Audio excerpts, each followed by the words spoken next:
Bon, mais c'est le 12 avril 2021. C'est le ministère des Saint-Laurent. C'est notre rencontre de séance ordinaire. Comme ça, là, Mme Moisan, est-ce que vous pouvez lire l'ordre du jour, s'il vous plaît? Avec plaisir, Mme Deslauriers. À prime abord, on va demander à tous les participants de mettre le microphone en sourdine, s'il vous plaît. Lorsque vous aurez à poser des questions, vous n'aurez qu'à enlever la sourdine et nous faire un petit signe. Je vais essayer d'admettre les gens qui sont dans la salle d'attente. Parfait. Bon, alors, ouverture de l'ordre du jour. Adoption de l'ordre du jour au point 2, consultation publique pour la révision des plans et des règlements d'urbanisme. Approbation et suivi du procès-verbal de la séance ordinaire tenue le 1er mars 2021. Approbation et suivi du procès-verbal de la séance extraordinaire tenue le 15 mars 2021. Ensuite, au point 6, rapport des inspecteurs en bâtiment de la MRC. Au point 7, rapport des membres du conseil et de la mairesse. Au point 8, la présentation des demandes de dérogation mineure et période de questions. Au point 9, l'adoption du règlement 605-2020-21 concernant le règlement sur les permis et certificats pour les terrains à forte pente. Au point 10, résolution d'adoption du règlement 606-2021 modifiant le règlement 570-2016 pour l'établissement et l'administration du réseau d'égouts. Au point 11, demande de dérogation mineure pour le 6104 Chemin Royal. Au point 12, demande de dérogation mineure pour le 7127 Chemin Royal. Point 13, résolution pour le remplacement de fenêtres thermos à l'édifice municipal. Point 14, octroi de contrat de balayage de rue pour les années 21, 22 et 23. Au point 15, contrat de réaménagement du terrain de tennis, terrain des loisirs, excusez-moi. Au point 16, résolution pour l'achat pour les services de sécurité incendie, remplacement de 5 habits de pompiers. Au point 17, résolution concernant le camp de jour de Saint-Pierre. Point 18, le camp Saint-François. Point 19, point d'adhésion à la mutuelle de prévention de la FQM. Le point 20, adoption des règlements généraux de la bibliothèque. Point 21, compte à payer, 22, correspondance. Le point 23, période de questions, et le point 24, clôture de la séance. Alors, Madame Deslauriers, on aurait besoin de quelqu'un pour adopter l'ordre du jour. Merci, c'est M. Godbout, je viens de vous voir, mais vous n'avez pas enlevé votre sourdine. Bon. La sourdine ne s'enlève pas, pas de problème. En tout cas, de toute façon, j'ai vu votre... Elle s'enlève. Bon, parfait. Merci. Alors, on serait rendu au point de la consultation publique révision du plan et des règlements d'urbanisme. J'aimerais laisser savoir aux participants en premier lieu qu'on a une personne pour nous aider et qui va peut-être répondre à certaines questions si vous en avez. C'est un de nos citoyens qui est urbaniste, qui est également citoyen de Saint-Laurent, comme je mentionnais, qui est membre du comité consultatif d'urbanisme. Donc, je l'ai invité à la demande de Mme Deslauriers à titre d'expert, car il a travaillé également avec le conseil municipal. C'est une excellente ressource bénévole de soutien pour tout le processus qu'on est en train de franchir. Et alors, M. Boivin, si vous voulez seulement dire un petit mot de salutation, que les gens vous voient. Je salue tout le monde, c'est moi ici. Je suis un citoyen de Saint-Laurent. Je dois dire que je ne suis pas urbaniste, par contre. Oh. Je ne suis pas membre de la corporation. J'ai une maîtrise en urbanisme. Ah bon? Faut faire attention avec les corporations parce que je ne peux pas me présenter comme urbaniste. Bon, mais mettons que j'ai des connaissances dans le domaine. Oui. Parfait. Merci beaucoup pour être présent avec nous ce soir, M. Boivin. Oui, de rien. Ça, c'est Mme Moisan qui va continuer avec la consultation publique. Elle a quelques affaires à vous montrer au début, je pense, Mme Moisan. Oui, tout à fait. Alors, je vais passer à... Oh, pardon.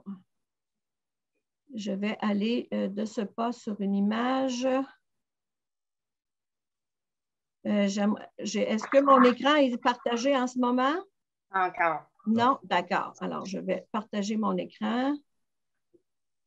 Je vais autoriser M. Delisle aussi, Sylvain, si jamais j'ai des problèmes, là, je vais vous demander votre aide, chers collègues. Bon, alors, voici. Est-ce que vous voyez l'écran? Oui. Oui. Avec les petites flèches? Oui. Bon, alors ça, c'est un petit diagramme pour essayer de vous faire comprendre ce soir où on en est rendu, ce qui a mené à notre consultation publique ce soir. C'est un processus de longue haleine qui date de plusieurs années. Alors, le tout commence par les orientations gouvernementales et les lois qui en découlent. À titre d'exemple seulement, nous, on est régis par la loi sur l'aménagement et l'urbanisme. On a également la loi sur la protection du territoire agricole. On a la loi sur le patrimoine culturel que vous connaissez tous, le ministère de la Culture.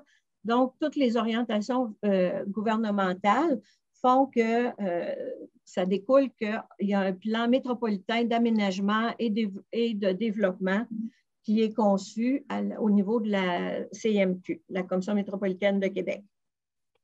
Suite à ça, ça descend vers les MRC. Les MRC, elles, doivent adopter un schéma d'aménagement.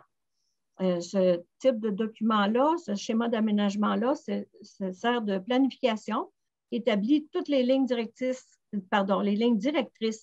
de l'organisation physique d'un territoire, d'une municipalité régionale de comté, donc des MRC. Et là, bien, il y a des règles et des obligations auxquelles les municipalités doivent se conformer lors de l'élaboration des deux étapes qui suivent, c'est-à-dire le plan d'urbanisme, qui est la planification, et les règlements d'urbanisme après ça, qui sont au niveau qui sont des règlements qui sont normatifs et ou discrétionnaires. Pour vous dire qu'au niveau du schéma d'aménagement, le schéma d'aménagement a été donc dans la partie jaune ici. Au niveau de la MRC, il y a eu une révision du schéma d'aménagement qui a été travaillée, sur lesquels la MRC ont travaillé, les conseils des maires à partir de 2015, qui a été adopté en 2018. Et le ministère des Affaires municipales, donc les municipalités soumises au ministère des Affaires municipales, et les municipalités, elles, ont 18 mois par après pour se conformer au schéma d'aménagement. C'est-à-dire que les plans d'urbanisme doivent être révisés et il en va de même pour les règlements d'urbanisme. Dans le cas ici à l'île d'Orléans, 4 des 6 municipalités avaient des règlements qui avaient été révisés pour la dernière fois, une révision majeure, en 1991. Les autres, c'était en 2001. Donc, normalement, ça doit être refait, règle générale, aux 5 ans, ces révisions-là. Donc, à l'île d'Orléans, on doit refaire, cette révision-là prend plutôt la forme d'une refonte totale. Et également, ce qui a été un mandat qui a été donné par le Conseil des maires, c'est aussi de tenter d'uniformiser la réglementation d'urbanisme pour les 6 municipalités. Les municipalités ont gardé chacune certaines particularités, mais on s'approche de plus en plus vers des règlements qui sont probablement à 75-80% identiques d'une municipalité à l'autre. Donc là, nous, nos étapes, on est en même temps, on fait la refonte de notre plan d'urbanisme et de notre règlement d'urbanisme selon un certain calendrier qui a été débuté en janvier par une première adoption, du plan d'urbanisme et de cinq règlements, pardon. Donc, ce soir, on en est à une autre étape qui est une consultation écrite. Nous, ce qu'on a dû faire à cause de la COVID, on a fait une étape de plus qui, normalement, on n'est pas requis de faire. C'est une consultation écrite. Donc, dans les comptes de taxes, vous avez tous reçu un avis public de consultation écrite qui informait les contribuables qu'on faisait cette révision de notre plan d'urbanisme et de nos règlements.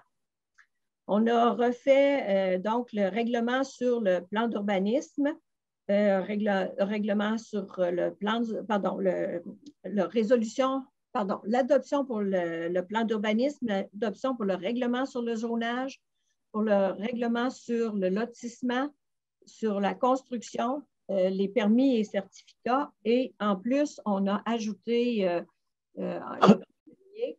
un avis de motion et il y a une adoption ce soir pour des règlements et certificats à forte pente qui viennent dans une étape, mais qui ne sont pas soumis aux mêmes règles en ce moment que ce qu'on a à faire présentement.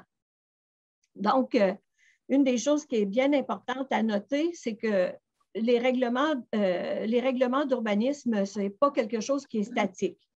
On dit que ça n'a pas été révisé depuis 1991. Effectivement, il n'y a pas eu de refonte ou de révision majeure, mais il y a des modifications qui se font tout au long des années par les différents conseils municipaux. Alors, c'est ça qui...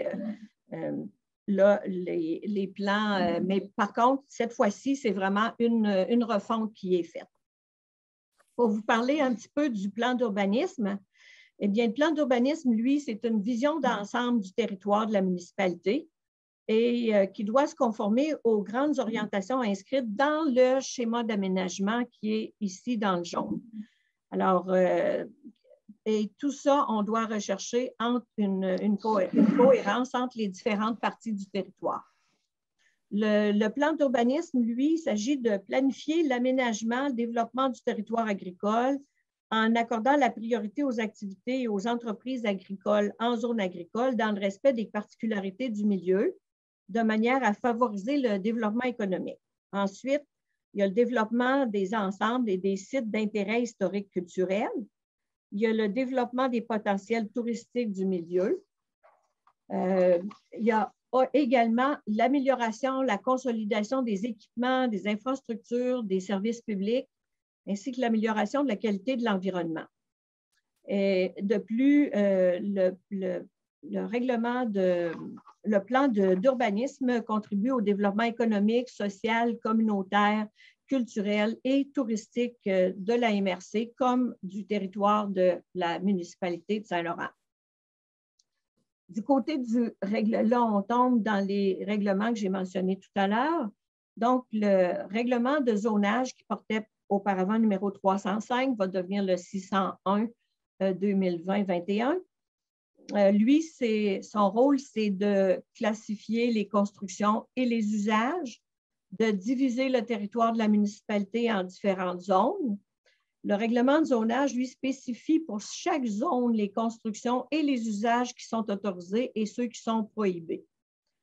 Le règlement de zonage édicte également des normes sur les usages, les constructions accessoires, la volumétrie des constructions, l'utilisation des espaces libres sur un terrain, le stationnement, l'affichage, l'aménagement des terrains, les usages, les constructions et les lots dérogatoires protégés par droits acquis, les zones de contraintes naturelles et anthropiques, etc., etc. Donc, ça, c'est pour le règlement de zonage. En ce qui concerne le règlement de lotissement, je vais vous passer les numéros. Ils sont déjà tous inscrits. Le règlement de lotissement, lui, il édicte les normes sur la superficie, les dimensions des lots et des terrains par catégorie de construction ou d'usage. Le nouveau numéro, ça va être le 602-2021. Il y a également le numéro 603 qui va être le règlement sur la construction. Donc, le règlement sur la construction précise des normes générales de construction concernant les fondations, indique les normes de construction des bâtiments ou des ouvrages dangereux, incendiés, délabrés, spécifie des éléments de fortification ou de protection d'une construction. Donc, tout ce qu'on vient de parler de ce côté-là, c'est du quantitatif. Le ministère de la Culture, en ce moment, par le règlement sur le site patrimonial, s'occupe du côté qualitatif beaucoup. C'est-à-dire que nous, on a des normes, on a des chiffres, et le ministère de la Culture, eux, lorsque des citoyens présentent un plan, comme plusieurs d'entre vous le savent, bien, le ministère de la Culture également va faire les normes, mais sur le qualitatif. Donc, certaines couleurs, certaines et autres spécifications. Dans le cas du règlement sur les permis et certificats, bien, ce règlement-là prévoit d'établir les dispositions relatives aux différents fonctionnaires désignés, ainsi qu'à l'émission des différents permis et certificats. Il précise la tarification des permis, des certificats, prévoit les conditions d'émission des permis de construction et prévoit également les conditions pour lever certaines interdictions prévues au règlement de zonage. Alors, nous avons fait la consultation écrite, comme je mentionnais, à compter du 15 février jusqu'au 15 mars dernier. Les gens pouvaient envoyer leurs demandes soit par courriel, par courrier ou par remise de documents sur place dans la municipalité. On a reçu une seule demande et la question et les réponses vont être publiées cette semaine sur le site de la municipalité sous la rubrique réglementation. Ce soir, c'est la consultation publique, c'est-à-dire que c'est une séance d'information où les gens peuvent poser des questions concernant la nouvelle réglementation. Sachez cependant que les documents sont encore disponibles sur le site de la municipalité et qu'ils vont être, ils vont demeurer disponibles jusqu'à leur adoption par la municipalité lors de la prochaine séance du Conseil qui va se tenir le 5 mai prochain. Deux de ces règlements-là sont susceptibles d'approbation référendaire, c'est-à-dire qu'on remplace le règlement de zonage et le lotissement. Donc, la population pourrait, si elle le désire, voter. Pour chacun de ces règlements-là, il y a des procédures d'enregistrement, si les personnes le disaient. Il y a des procédures d'enregistrement qui sont prévues. Donc, après l'adoption le 3 mai prochain, il y aura un avis public qui va être publié pour informer les personnes habilitées à voter sur le territoire, qui va vous informer du processus applicable et des délais pour le faire, parce qu'il y a un registre qui se fait par demande écrite. Par la suite, les prochaines étapes de notre consultation, de notre processus de concordance et de conformité, parce que comme vous l'avez à l'écran, en ce moment, là, on est en processus de concordance. Une fois que nos règlements vont être adoptés, ils vont être retournés à la MRC, retournés à la CMQ et retournés aux différents ministères et le processus va être conforme. Une fois que la conformité va être établie, eh bien, il est prévu que les règlements soient adoptés à la MRC au mois de mai, que ce processus-là soit complètement terminé vers la mi-juillet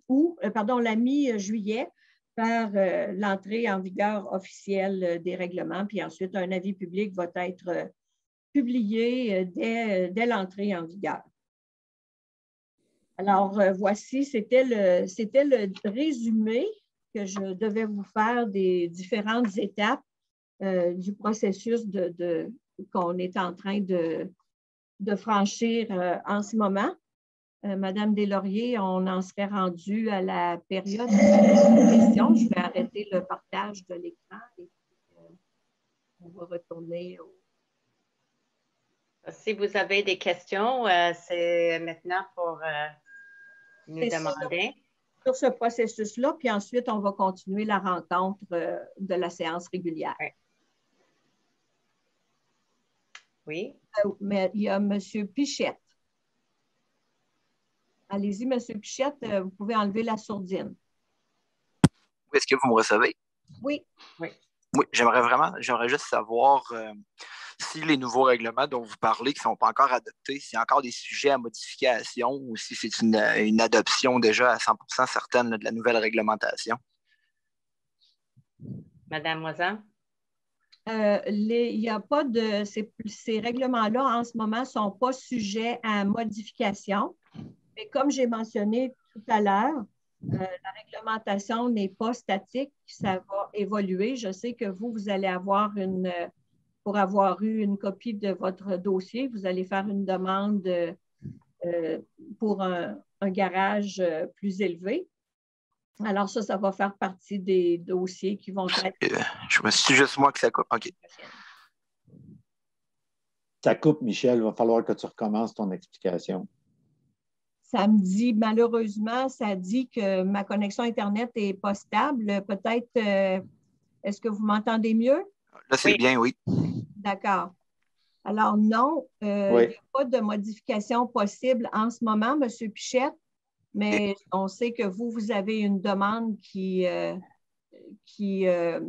par rapport à un garage. Donc, ça va être une demande qui peut être faite soit par le comité consultatif d'urbanisme, ça pourrait être une demande de dérogation mineure qui pourrait être faite. Monsieur Boivin, je pense que vous aviez quelque chose à ajouter. Bien, seulement sur le fait qu'on est en processus de concordance. Donc, à partir de là, tout ce qu'il y a à faire, c'est les corrections qui seraient autorisées, ce sont des ajustements mineurs. On ne peut pas introduire des nouveaux sujets parce qu'on est en plein processus de consultation. Et ce n'est pas l'objectif premier, c'est juste d'assurer la concordance avec ce règlement-là, avec le schéma d'aménagement, le document complémentaire et les orientations gouvernementales. Oui, il y a des corrections qui sont possibles, mais c'est des corrections mineures, OK, à la lumière de la consultation. Mais c'est, comme je vous dis, ce sont des ajustements mineurs. Qu'est-ce que vous voulez dire par ajustement mineur? Là, mettons, un exemple, c'est une norme qui serait incorrecte, par exemple. On aurait conscience qu'une norme, je dis n'importe quoi, là, ça serait c'est précisé 2 mètres, mais ça serait mieux d'avoir 3 mètres, par exemple. Ce n'est pas un nouveau sujet qu'on introduit, c'est une correction factuelle à un élément qui est déjà prévu. Je n'arrive pas avec des nouveaux sujets, je n'arrive pas avec des nouvelles dispositions par rapport à des usages ou des choses comme ça. C'est des corrections factuelles. Quelqu'un viendrait et dirait, écoutez, la norme est incorrecte à cet endroit-là pour X raisons. Oui, je pourrais, mais je ne peux pas introduire des nouveaux sujets, puis il faut que ce soit en concordance avec le schéma d'aménagement. Je ne peux pas aller à l'encontre du schéma d'aménagement puis du document complémentaire. Je ne pourrais pas remettre ça en question. C'est ça que je veux dire. Comme par exemple un ancien règlement qui est valide depuis plus de 20 ans, que là, il est modifié. On ne pourrait pas dire, le vieux règlement est peut-être un peu mieux pour des résidents de l'île d'Orléans. Non, je ne pourrais pas, là, parce que probablement que le vieux règlement assurerait pas la concordance avec les nouvelles dispositions du document complémentaire et du schéma d'aménagement. Moi, c'est surtout pour une superficie de garage. Là. Dans le schéma d'aménagement, il parle d'une superficie nettement inférieure à la superficie de la résidence primaire du bâtiment principal sur le terrain. Peut-être, je lisais le nouveau règlement qui parle de 60 mètres carrés avec remise et garage. Oui, mais là, c'est ça. Mais là, on est en conformité avec le schéma d'aménagement. OK? Fait que là, il y a peut-être un problème qu'on devra régler ultérieurement. Pas pour le moment. C'est bon. OK? M. Pichette, je peux dire aussi là, que la municipalité est en train de discuter votre cas et puis on est en train de ramasser les informations pour répondre mieux à votre demande. OK, un grand merci. Est-ce qu'il y avait quelqu'un d'autre qui avait une question? Je crois, M. Oui. Laurent. Oui. Comment on fait de mettre la main? Vous pouvez enlever la sourdine, M. Laurent? Et bonjour à tous. J'aurais deux questions, une par rapport au processus, une plus par rapport au contenu. La première, c'est au niveau de l'entrée en vigueur, la date prévue quelque part au mois de juillet. Je voulais juste savoir comment serait traitée une demande là, qui serait déposée pour permis d'ici le mois de juillet, là, au courant du printemps, par exemple. Si je peux me permettre de répondre, Michel? Oui, M. Boivin. Oui. Oui, je peux répondre. Oui. Dans l'entretemps, un inspecteur municipal peut refuser un permis s'il juge que ça va aller à l'encontre de la future réglementation. Il va falloir qu'il analyse la demande à la lumière de la future réglementation parce qu'on est dans un processus intérimaire. OK? OK, parfait. Merci. Et l'autre question, peut-être un peu plus technique, c'est au niveau du règlement de construction. Je lisais l'article. En tout cas, ça ne me semblait pas très clair au niveau de la construction. C'était possible d'avoir une dalle monolithique, une dalle flottante pour une résidence principale. Parce qu'on parle que ça prend obligatoirement un mur de fondation. Puis là, j'essaie de comprendre comment ça pouvait être interprété. Est-ce qu'une dalle monolithique... Est-ce que je pourrais vous demander, M. Laurent, de nous faire parvenir cette question-là à info@saint-laurent-io.com. On va la transmettre à notre service d'inspection et on va pouvoir vous répondre rapidement. Parfait. Info est au singulier, M. Laurent. OK, parfait. Merci. Ça va pour vous? Oui, ça va. On aurait Mme Delisle, Mme Deslauriers. Oui. J'ai une question en lien avec ce qui vient d'être dit, justement. On mentionne que comme les règlements, en fait, comme ce n'est pas encore adopté, les demandes qui sont faites entre-temps peuvent éventuellement être regardées par l'inspecteur municipal. Et donc, finalement, c'est l'inspecteur municipal qui aurait, entre guillemets, le dernier mot pour la période entre les règlements actuels et ce qui sera adopté. Oups, je vous ai perdu, madame. Vous m'avez perdu? Bien, c'est toujours l'inspecteur qui a le dernier mot pour... Oui, c'est parce qu'on a dit tantôt que c'est la... M'entendez-vous, madame? Oui, j'allais juste ajouter que c'est parce qu'on mentionnait tantôt que la municipalité étudiait, là, je ne veux pas faire le cas particulier, mais bon, ça prend un exemple, là, étudiait le dossier de M. Laurent, c'est ça? Donc, finalement, ce n'est pas la municipalité. M. Pichette, je m'excuse. Donc, ce n'est pas la municipalité, c'est l'inspecteur municipal qui va faire l'analyse. C'est avec l'inspecteur. Bon, je vais... M. Boivin? Bien, quand on donne un permis, c'est l'inspecteur. Lui, il applique la norme. OK? Il n'y a pas de discrétion. C'est ça qu'on fait. Ça, c'est une décision basée sur une norme. Donc, c'est du normatif. Là, on est dans une période intérimaire où l'inspecteur doit juger si le règlement, si la demande a pour effet de nuire au futur règlement. OK? Ça, entre guillemets, c'est comme une discrétion qui lui est accordée, mais lui, il va juger par rapport à la nouvelle réglementation, est-ce que la demande de permis contrevient à la future réglementation? Si elle contrevient à la future réglementation, il ne donnera pas le permis parce que dans le fond, ce qu'on veut éviter, c'est justement qu'il y ait un afflux de demandes de permis pour se couvrir. Donc, lui, il va juger. Le cas de M. Pichette, ça va être jugé au travers peut-être le processus de dérogation mineure ou autre. Là. Parce que si je me souviens bien, le cas de M. Pichette, il risque de se reproduire souvent. Michel, c'est ça? Oui, c'est possible, oui. C'est à cette situation-là que quand on dit la discrétion du conseil, c'est que là, il va falloir réfléchir un peu plus loin dans la prise de décision parce que des cas comme M. Pichette, on en a eu, on en a avec M. Pichette, puis on va en avoir d'autres. C'est pour ça que le conseil doit se pencher sur cette question-là. Est-ce que la norme est toujours appropriée? C'est ça qu'on doit réfléchir. Est-ce que ça va, Mme Delisle? Oui, ça va. Oui, mais j'avais une autre question, je m'excuse. Vous avez mentionné avoir reçu pendant la période de consultation écrite une question. Est-ce qu'on peut savoir c'était quoi la question? Oui. C'était une question en 3 volets. Là. Comme je vous dis, elle va être sur le site de la municipalité. Je ne l'ai pas en ce moment là, pour pouvoir l'afficher là, ou la lire. Là, malheureusement, je ne l'ai pas en papier.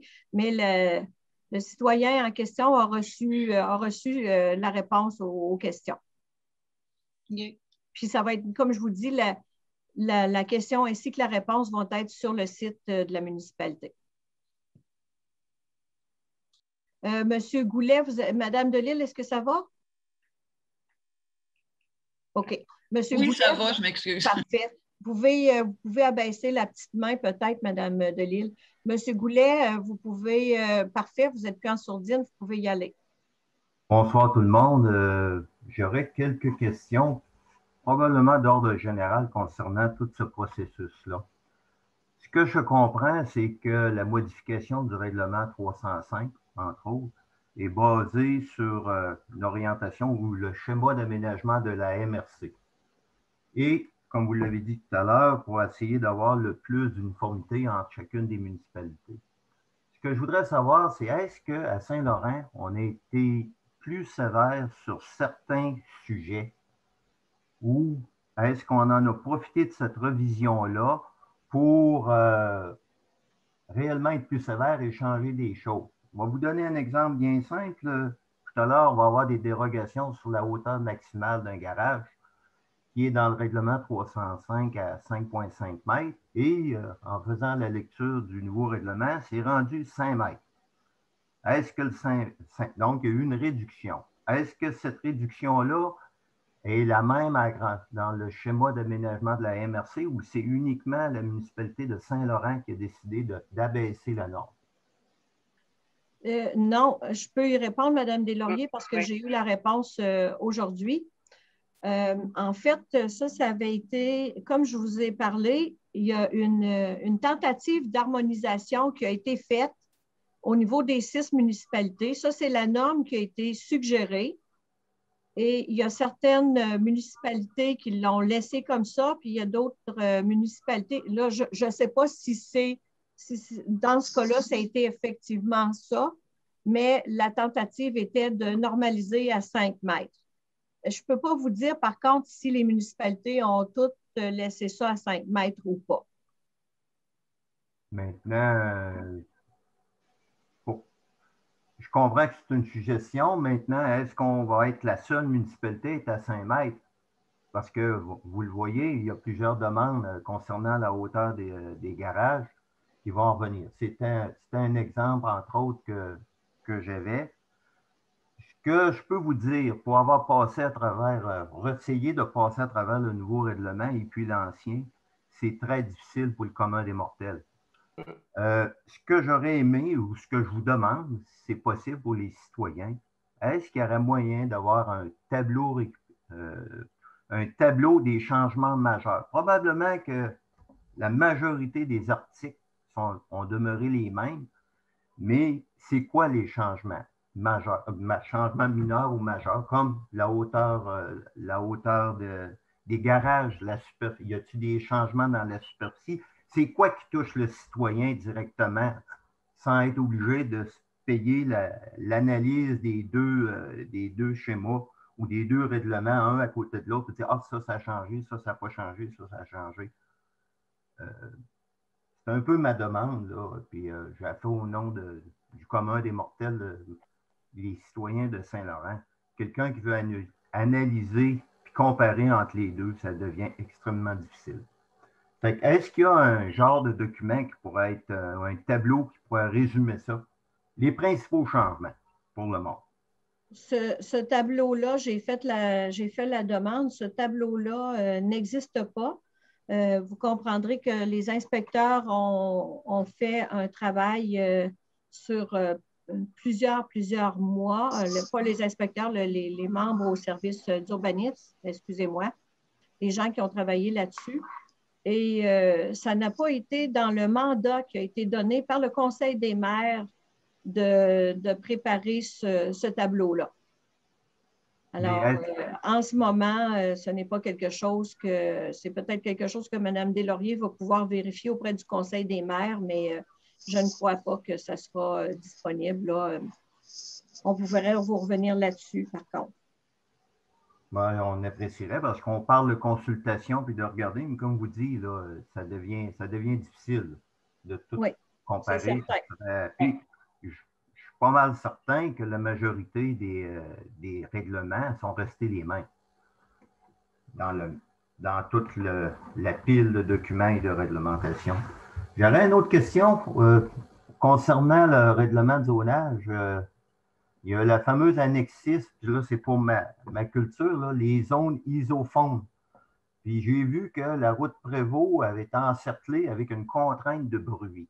C'est quoi au juste?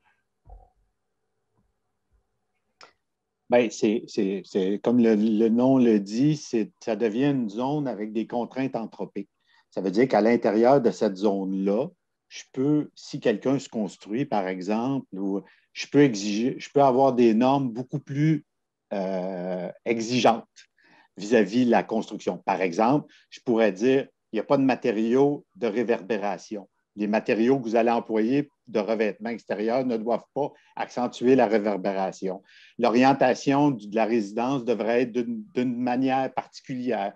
Ça l'offre des possibilités. Peut-être que le règlement, j'essaie de me souvenir, peut-être que le règlement ne va pas jusque-là, mais à cause du bruit généré par la circulation, ceux qui voudraient s'implanter dans ce secteur-là auraient des exigences particulières que le reste de la zone n'aurait pas. Donc, voyez-vous?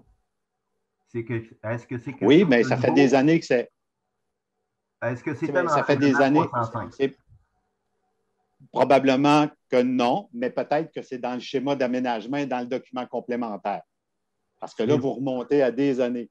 Tout le zonage sur les contraintes anthropiques s'est beaucoup développé ces dernières années. Ça peut être du bruit, ça peut être des fumées, ça peut être un paquet de choses. Mais c'est sûr que c'est des zones à risque particulier. Et là, c'est une zone aux abords. C'est souvent demandé aujourd'hui par le ministère des Transports de prendre en considération la circulation lorsque vous planifiez le territoire. Donc, dans cette zone-là, on devient conforme au schéma d'aménagement et au document complémentaire qui lui-même est conforme au schéma, au plan métropolitain qui lui-même est conforme aux orientations gouvernementales. Et les orientations gouvernementales parlent dorénavant du bruit le long des corridors routiers. C'est aussi simple que ça. Ah, c'est bien compris. Donc, si je comprends bien, c'est le seul endroit dans la municipalité de Saint-Laurent et je m'attends à ce que du côté de Saint-Pierre, pour l'autre moitié de la route Prévost, il soit dans la même contrainte? Probablement qu'il est dans la même contrainte parce que lui, je reprends toute la hiérarchie des documents, ça va être ça. Mais c'est sûr qu'avec les contraintes de bruit, c'est comme des nouveaux sujets que le zonage ne prenait pas en considération autrefois. Donc, sur des corridors routiers, il y a du bruit. Puis le ministère des Transports, lui, il dit, moi, je ne veux pas mettre des écrans de partout. Fait que vous allez ajuster les distances, les matériaux, vous allez faire un paquet de choses dans votre règlement de zonage pour éviter que j'aille à intervenir et que j'empêche le monde de s'installer, mais à certaines conditions particulières. C'est ça qu'il dit. Merci. Est-ce qu'il y a quelqu'un d'autre qui aurait une question? Là, je pense que je vois tout le monde à mon écran. Je n'ai pas d'autres pages d'écran. Je ne vois pas d'autres mains levées. Oui, Monsieur Laurent. Ah, Monsieur Laurent, excusez-moi, oui. je ne l'avais pas vu. Je voulais juste revenir sur ma question de tantôt par rapport au mur de fondation là, qui semble exigeant en vertu de 3.2.3 du règlement de construction. C'est une question qu'on a posée déjà il y a quelques semaines là, à la municipalité. On nous a référé aujourd'hui de poser la question lors de la séance. Donc là, j'ai l'impression qu'on va tourner en rond si je peux envoyer un courriel, là, mais c'est un élément quand même important. Dans le fond, c'est un choix écologique, là, dans le fond, d'y aller avec une dalle monolithique. Là. Donc, on essaie de voir c'est quoi l'intention du législateur. Est-ce que c'est possible ou non? Et puis, sinon, qu'est-ce qui expliquerait cette interdiction-là là, ou cette restriction-là. Là. Monsieur Laurent, est-ce que vous avez appelé la MRC ou Oui. pour parler à nos inspecteurs à la MRC ou à la municipalité? À la municipalité, oui. C'est ma conjointe qui a contacté là, au mois de mars. Mais au mois de mars, on va sûrement référer à nos inspecteurs. Là. Oui. Oui, à la MRC, on n'a pas de retour d'appel. Ça fait plusieurs semaines. OK. Bien, comme je vous dis, ce n'est pas possible de vous répondre ce soir. Là. Que votre question est très technique. Je crois qu'il faut vraiment référer. Est-ce que c'est une... Je ne suis pas connaissant dans le domaine, mais le règlement de construction, en général, reconnaît des pratiques usuelles. Là, ce que vous nous faites part, est-ce que c'est reconnu? Bien, c'est ça. C'est plus la MRC qui va pouvoir répondre parce que c'est elle qui établit le cahier de normes de construction. Et moi, je ne pense pas qu'il y ait personne en mesure de vous répondre adéquatement ce soir là, sur cette question-là. OK. Envoyez vraiment votre réponse à info, votre question à info, là, puis moi, je vais m'assurer que vous obtenez une réponse. OK. Puis c'est qui fait la rédaction de ces règlements-là? C'est les gens de la MRC. Il y a un contrat appelons ça un contrat de service entre la municipalité et toutes les municipalités de l'île, si je ne me trompe pas, exact. Avec la MRC. C'est ça, c'est avec les aménagistes et les urbanistes de la MRC. C'est eux qui rédigent le corpus réglementaire. Oui. Okay. Parfait. Merci. Très bien. Il y a d'autres questions? Bon, bien, parfait. Alors, Mme Deslauriers, si vous êtes d'accord, on pourrait on va continuer dans notre séance.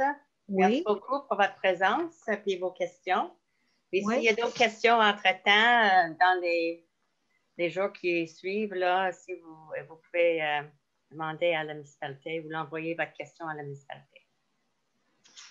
Merci beaucoup.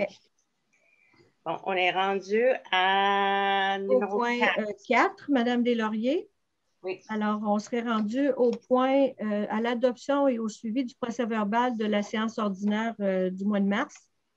Alors, les demandes de subvention ont été faites. Les rapports, c'était rapports pour les services incendies ont été envoyés. Bon, demande de dérogation du docteur Bonenfant. On n'a pas encore de suivi là-dessus pour le remplacement du docteur Bonenfant ici sur l'île d'Orléans. Non, même pas à la MRC non plus. C'est ça. Et puis, bien, le restant, les choses suivent leur cours. L'avis de motion, le règlement est en adoption ce soir. Alors, quelqu'un pour approuver le procès-verbal de la séance du 1er mars 2021, s'il vous plaît. Oui, j'approuve. Merci, Mme Derulle. Le procès-verbal, la séance extraordinaire du 15 mars, c'était pour pouvoir remplacer l'unité de toit ici parce qu'il y a un nombre de semaines assez long pour pouvoir obtenir cet appareil. Alors, ça prendrait quelqu'un pour l'approbation de cet appareil-là qui a été octroyé. C'est CDR qui va faire le remplacement. Je propose. Merci, M. Milot.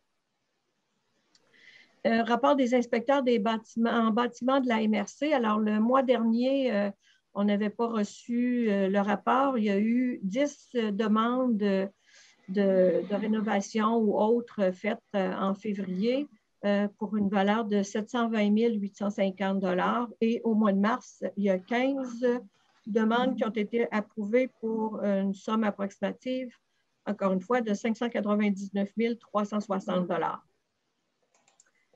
Madame Deslauriers, on serait rendu au rapport des membres du conseil et M. Milot. Madame Derulle avant? Ah, Madame Derulle, excusez-moi. Allez-y, Madame Derulle. Oui, merci, M. Milot. Bonsoir tout le monde. Pour le mois passé, j'ai eu une rencontre le 3 mars. C'est la Ville de Québec qui expliquait par Zoom à ses partenaires régionaux son plan d'action MADA. J'ai représenté la municipalité à cette rencontre-là. Ensuite, on a eu des rencontres le 8 mars, 15 mars et le 6 avril sur le plan d'urbanisme et les différents règlements. Le 15 mars, j'ai participé à la séance extraordinaire dont on vient de parler.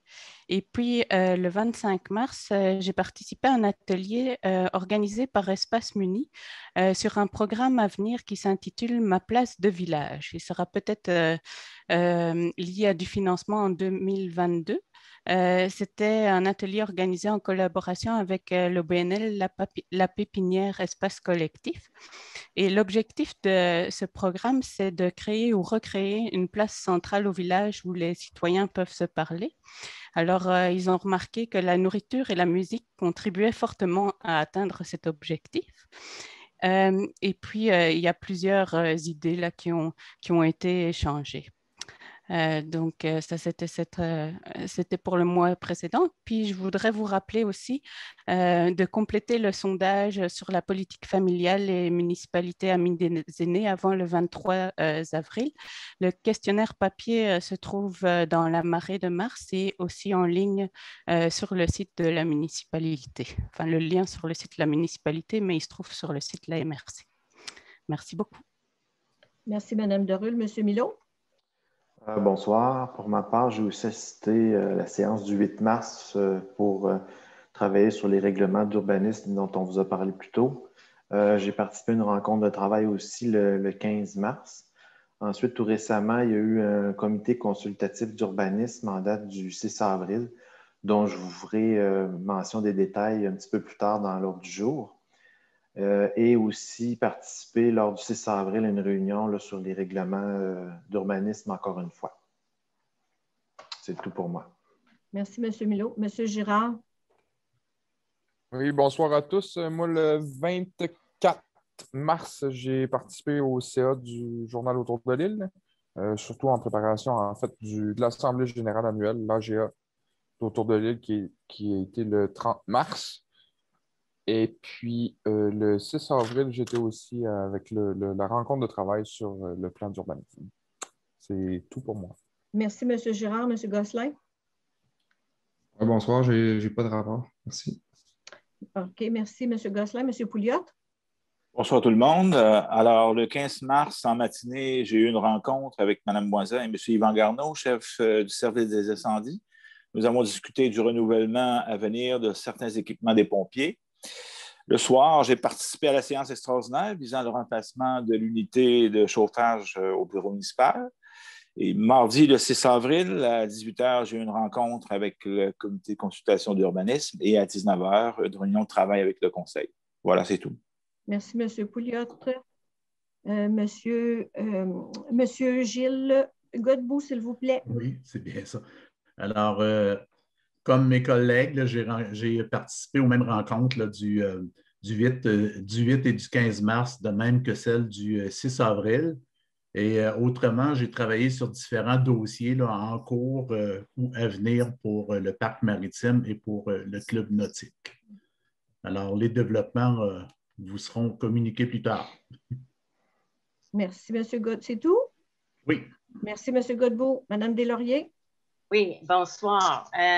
Toutes nos rencontres se poursuivent grâce à le télétravail et les visioconférences. Depuis le 5 avril, dans le contexte de COVID, l'administration municipale est en télétravail jusqu'à nouvel ordre. Il y a une personne lundi au vendredi pour assurer une présence et l'administration tient des rencontres Zoom quotidiennes afin d'assurer un bon fonctionnement des opérations. Au Conseil des maires, le 3 mars, une résolution a été adoptée demandant de financement au ministère de l'Économie et de l'Innovation concernant le programme d'aide d'urgence aux petites et moyennes entreprises afin de répondre aux nouvelles demandes d'aide financière exprimées par les entreprises du territoire de la MRC de l'Île-d'Orléans. Une autre résolution a été adoptée pour prolonger les services professionnels jusqu'à mars 2022 afin de continuer d'animer la table de consultation sur l'assoupllement d'application des orientations du plan de conservation entre le ministère de la Culture et Communication et le MRC. Le 9 mars, Sylvain Delisle et moi-même avons participé à une séance d'information sur la nouvelle entente de développement culturel entre le ministre de la Culture et des Communications et le MRC. Ce programme s'adresse aux organismes à but non lucratif, aux municipalités et les fabriques de l'île d'Orléans qui entreprennent un projet répondant à un ou plusieurs objectifs de la politique culturelle et patrimoniale de l'île d'Orléans. Pour plus d'informations, vous pouvez contacter le MRC. J'ai eu quelques rencontres avec le comité de la bibliothèque, les bénévoles et la rencontre annuelle avec le réseau des biblios de la capitale nationale et de Chaudière-Appalaches. En raison des restrictions COVID, la bibliothèque est fermée jusqu'à nouvel ordre. Le 26 mars, Sylvain Delisle et moi-même avons participé à une première rencontre avec les municipalités de Saint-Jean, Saint-François et Transport Québec. L'objectif de la rencontre a été de présenter et échanger sur les processus et de trouver des pistes de solutions qui permettraient d'améliorer la gestion de chemin royal côté sud de l'île d'Orléans lors des tempêtes hivernales. Tel que déjà mentionné par les conseillers et conseillères, j'ai participé aux différentes activités et rencontres durant les derniers mois. Le municipal vous rappelle qu'il n'y en a aucune activité dans aucun des bâtiments municipaux tant et aussi longtemps que la santé publique de Québec n'aura pas permis l'ouverture des élus publics en lien avec les directives liées au COVID-19 et aussi avec l'accord de conseil municipal. Il demeure très important que toute la population respecte les consignes de la santé publique du Québec pour limiter la propagation du virus COVID-19 et surtout les variants. Mais on ne lâche pas. Merci beaucoup. Alors, Madame Deslauriers, on serait rendu au point numéro 8, la présentation des demandes de dérogation mineure et une période de questions sur ces mêmes 2 dérogations mineures. Ce serait M. Milot qui va présenter les demandes. Oui, donc la première demande est à l'adresse civique, le 6104 Chemin Royal, M. Bruno Lajeunesse, pour une demande de construction d'un nouveau garage d'usage complémentaire sur un terrain. La réglementation au moment du dépôt de la demande de permis était de 5,5 mètres de hauteur. M. Lajeunesse a fait une demande au comité consultatif d'urbanisme pour avoir 0,59 mètres de plus haut, soit 11%. Le comité consultatif d'urbanisme s'est réuni, a étudié la demande et a fait recommandation au conseil municipal d'accorder 8%, donc 0,44 mètres de plus environ, à M. Lajeunesse, ce que le conseil normalement devrait accepter ce soir. La seconde dérogation est située au 7127 Chemin Royal. Il s'agit de l'auberge L'Île Flottante au pied des coteaux. Il s'agit d'un bâtiment à l'arrière du bâtiment principal qui a jadis été un bâtiment d'usage complémentaire de style remise pour être par la suite un bâtiment galerie d'art pour actuellement être une résidence de tourisme. Le bâtiment, par son ancien propriétaire, était dérogatoire dans sa hauteur et le bâtiment avait fait l'objet d'un renchaussement qui n'était pas fait selon la réglementation. Le nouveau propriétaire a retiré le renchaussement, ce qui fait que le bâtiment retrouvait sa non-conformité qui variait selon la pente du terrain entre 4% et 22% de plus que la hauteur maximale de 5,5 mètres permise, soit 0,68 mètres à 0,99 mètres. La demande des citoyens était à l'effet de régler cette non-conformité qui provient d'un bâtiment existant depuis plusieurs années. Le comité consultatif d'urbanisme s'est réuni pour étudier cette demande et a proposé au conseil municipal de l'accepter.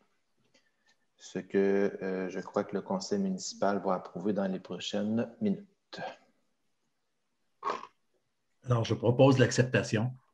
Faudrait qu'on aille les questions avant. On n'est pas rendu à ce point-là de l'ordre du jour. Parfait. Est-ce qu'il y a des questions concernant ces deux dérogations mineures? Pas de questions, parfait. Parfait, merci. J'en aurais une, Michel. Oui, oui, excusez, je vous avais... Non, ça va, là, le temps que je lève la main. C'est juste que là, je suis un petit peu mêlée concernant la hauteur des garages, juste pour comprendre. Il me semble tantôt que dans son intervention, Mario mentionnait que dans les règlements qui vont être adoptés, on parle maintenant de 5 mètres. Est-ce que j'ai bien compris? Bon, là, la demande qui a été faite... Bon, vous avez mentionné que c'était au moment où on autorisait 5,5 mètres, mais bon, j'ai compris que ça ne veut plus dire grand-chose là, actuellement. La demande était pour 5,9, mais finalement, ça serait combien la hauteur qui serait autorisée si le conseil accepte la recommandation du comité? Ça vous donne 5,94. OK. La demande a été déposée avec un permis avant l'avis de motion. Donc, elle ne fait pas l'objet d'une mesure transitoire comme M. Boivin l'avait présenté précédemment. OK. Puis l'avis de motion a été déposé quand? Le 1er mars. OK. Donc, ça veut dire que toutes les demandes qui ont été faites avant le 1er mars sont faites en fonction des règlements qui existaient à ce moment-là. OK. Tout à fait. On appelle ça l'effet de gel. OK, parfait. Ce qui n'était pas clair là, dans mon esprit. OK, merci. Alors, est-ce que ça convient pour ça? Mais je vais juste demander une autre fois. Est-ce qu'il y a d'autres questions? Parfait. Merci. On peut suivre Mme Moisin. On peut passer au point 9, Mme Deslauriers? Oui. L'adoption et le règlement sur les permis et certificats pour les terrains à forte pente. Alors, le titre complet, c'est « Règlement précisant les conditions d'émission de permis dans certaines zones où l'occupation du sol est soumise à des risques dans les secteurs de forte pente ». Est-ce que vous désirez être dispensé de la lecture vu que vous avez déjà vu le projet ou vous préférez que je le lise au complet? On va dire que c'est un nouveau règlement. Oui, c'est certain. C'est un nouveau règlement. Alors, d'accord, on va le lire.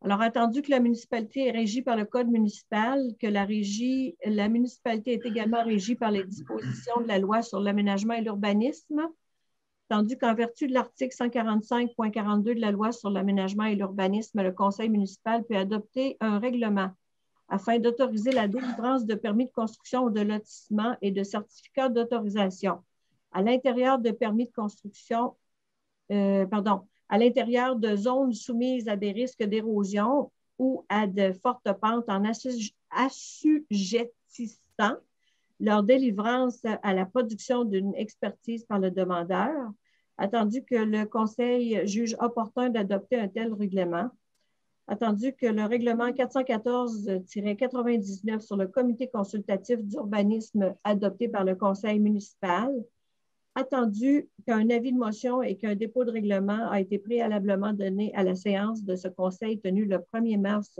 2021. En conséquence, alors, il est proposé d'adopter le règlement lequel ordonne et statue ce qui suit. Au chapitre 1, les dispositions déclaratoires et interprétatives. Le préambule faisant partie intégrante du présent document.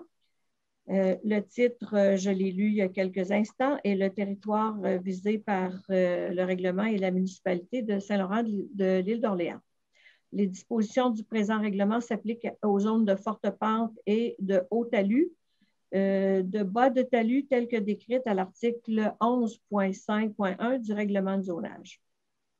Les zones, chapitre 2, les zones de forte pente, demande de permis ou certificat d'autorisation à l'intérieur de zones de forte pente, de haut de talus et de bas de talus. Alors, les interdictions de l'article 11.5.2 du règlement de zonage peuvent être levées selon les dispositions de l'article 11.5.6 de ce même règlement si le requérant fournit une expertise géotechnique conforme au présent règlement et que le conseil municipal autorise par résolution la délivrance de tout permis ou construction, de tout permis de construction ou certificat d'autorisation. Dépôt d'un rapport géotechnique.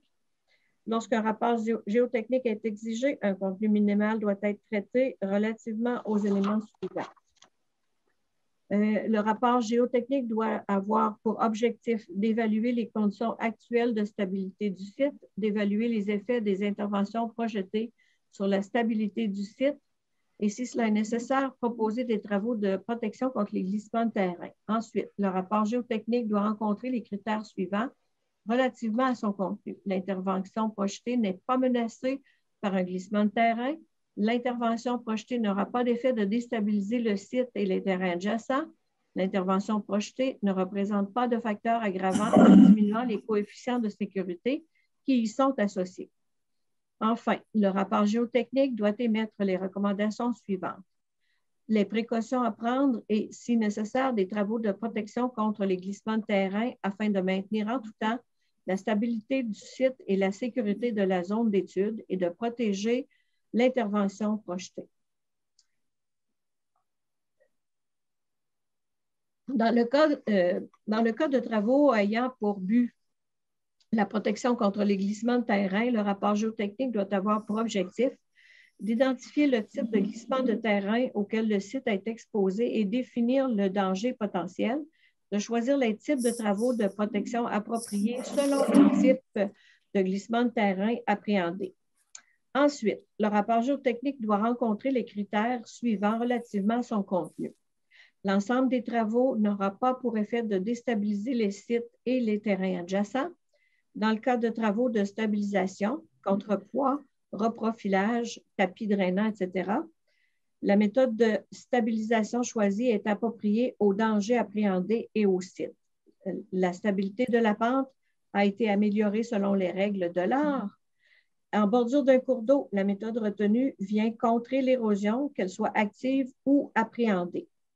Les travaux de stabilisation recommandés assurent que l'intervention projetée ne sera pas menacée par un glissement de terrain. Et dans le cas de mesures de protection passive, murs de protection, merlons de protection, merlons de déviation, les travaux recommandés protégeront le bien, bâtiments, infrastructures, etc., ou l'usage projeté ou existant. Enfin, le rapport géotechnique doit émettre les recommandations suivantes: la méthode de travail et la période d'exécution, les précautions à prendre pour maintenir en tout temps la stabilité du site et la sécurité de la zone d'étude après la réalisation des mesures de protection. L'ordre professionnel, l'expertise doit être préparée par un membre en règle de l'Ordre des ingénieurs du Québec ayant un profil de compétences en géotechnique. Le conseil municipal, après avoir obtenu l'avis du comité consultatif d'urbanisme, le conseil municipal peut autoriser par résolution la délivrance de tout permis de construction et de tout certificat d'autorisation demandé en vertu du présent règlement. Lorsque le conseil, à la lumière de l'expertise produite par le demandeur et de l'avis du comité, décide d'autoriser la délivrance du permis ou du certificat, il peut, en regard des contraintes applicables, assujettir cette délivrance au respect de toutes conditions qui peut notamment viser la réalisation de travaux. Une copie vidimée de la résolution qui a sorti la délivrance d'un permis ou d'un certificat à des conditions doit être jointe au permis ou certificat délivré. Et le présent règlement entrera en vigueur conformément à la loi. Merci beaucoup, Mme Moisan. Bienvenue, Mme Deslauriers. Alors, ça prend quelqu'un pour proposer l'adoption de ce règlement. Je propose l'adoption. Merci, M. Pouliot. Ouais. M. Pouliot avait la main levée en premier, M. Godbout. Ah oui? Oui. Ben, c'est 2 fois meilleur. Merci beaucoup. Mme Deslauriers, on serait rendu au point 10 si ça convient. Alors, le prochain règlement, c'est une modification du règlement 570-2016 concernant l'établissement et l'administration des réseaux d'égouts.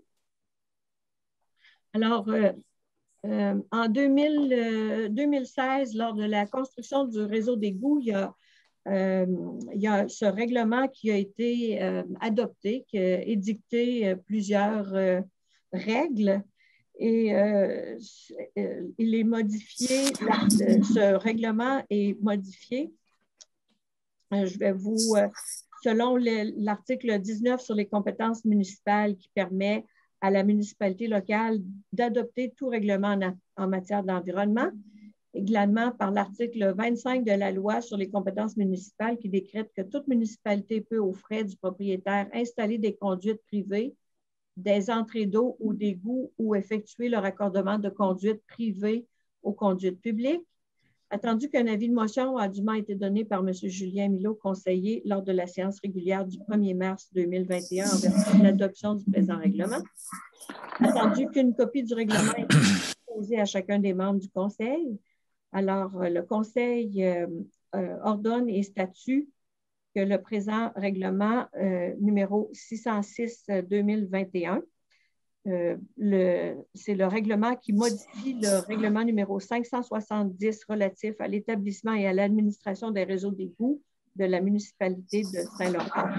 Au deuxième article, le préambule du présent règlement en fait partie intégrante et abroge le règlement. Là, je m'excuse, je crois que j'ai fait une erreur, mais c'est 595-2021 parce qu'il y avait une erreur précédemment dans la numérotation. Donc, on a refait un avis de motion, mais je vais revérifier le numéro pour m'assurer qu'on a le bon numéro de règlement qui, de toute façon, est abrogé. L'article 3, ce règlement s'applique à tout établissement raccordé au réseau d'égouts de la municipalité ainsi qu'à tout branchement effectué pour évacuer des eaux vers le réseau d'égouts à l'exception des infrastructures municipales de production, de distribution d'eau potable, d'épuration des eaux usées et de pompage d'eau potable ou d'eau usée. Au point 4, la modification. Alors, le présent règlement crée l'article 10.1. L'article 10.10 stipule les travaux doivent être exécutés par un entrepreneur qualifié et suivant les règles de l'art. Sans restreindre la généralité de ce qui précède, les travaux devront être effectués en conformité avec le Code de construction du Québec et le Code national de plomberie. L'article 10.1, dans le cas d'un immeuble déjà érigé, le propriétaire, dont les installations sont une fosse fermée ou un puisard, auront jusqu'au 31 décembre 2021 pour se conformer à cette obligation. À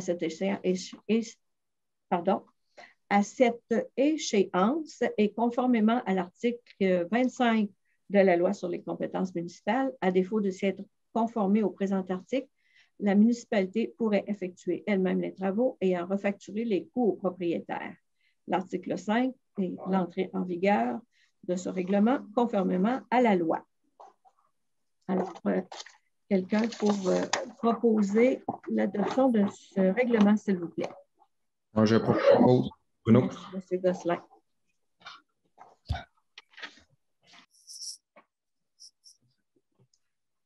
Alors, tel qu'expliqué précédemment par M. Milot, la première demande de dérogation mineure à être traitée concerne le 6104 Chemin Royal. La résolution sera attendue que le comité consultatif d'urbanisme a recommandé une dérogation par rapport à la hauteur d'un garage précédemment, attendu qu'à la lumière des décisions rendues antérieurement et pour assurer l'uniformité des décisions prises. Alors, il est proposé au Conseil d'accepter la recommandation du comité consultatif d'urbanisme de limiter la dérogation mineure à 8 de la hauteur du garage au lieu de 11 tel que demandé. Je propose. Merci, M. Pouliot. La deuxième dérogation mineure concerne le 7127 Chemin Royal.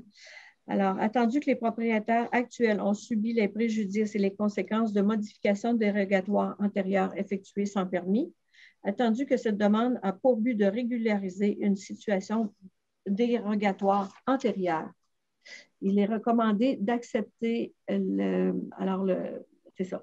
Il serait résolu d'accepter la recommandation du comité consultatif d'urbanisme et de réputer conforme la hauteur du cabanon qui a été transformé en atelier d'artisans avant de devenir l'actuelle résidence de tourisme. La hauteur actuelle varie de 5,18 mètres, soit 17 pieds, à 5,49 mètres, 19 pieds, soit une dérogation de 0,68 mètres ou 4 à 80,99 mètres ou 22 Quelqu'un pour proposer cette... Je propose l'acceptation. Merci beaucoup, M. Godbout. En ce qui concerne le remplacement des fenêtres thermos de l'édifice municipal, il y a 7 vitres thermos qui doivent être remplacées telles que décrit sur la soumission 2103-30 par la somme de 5 985 $ avant taxes applicables et dont les deniers proviennent des fonds généraux. Et c'est attribué à Vitrerie Univers. Je propose. Merci, M. Gosselin.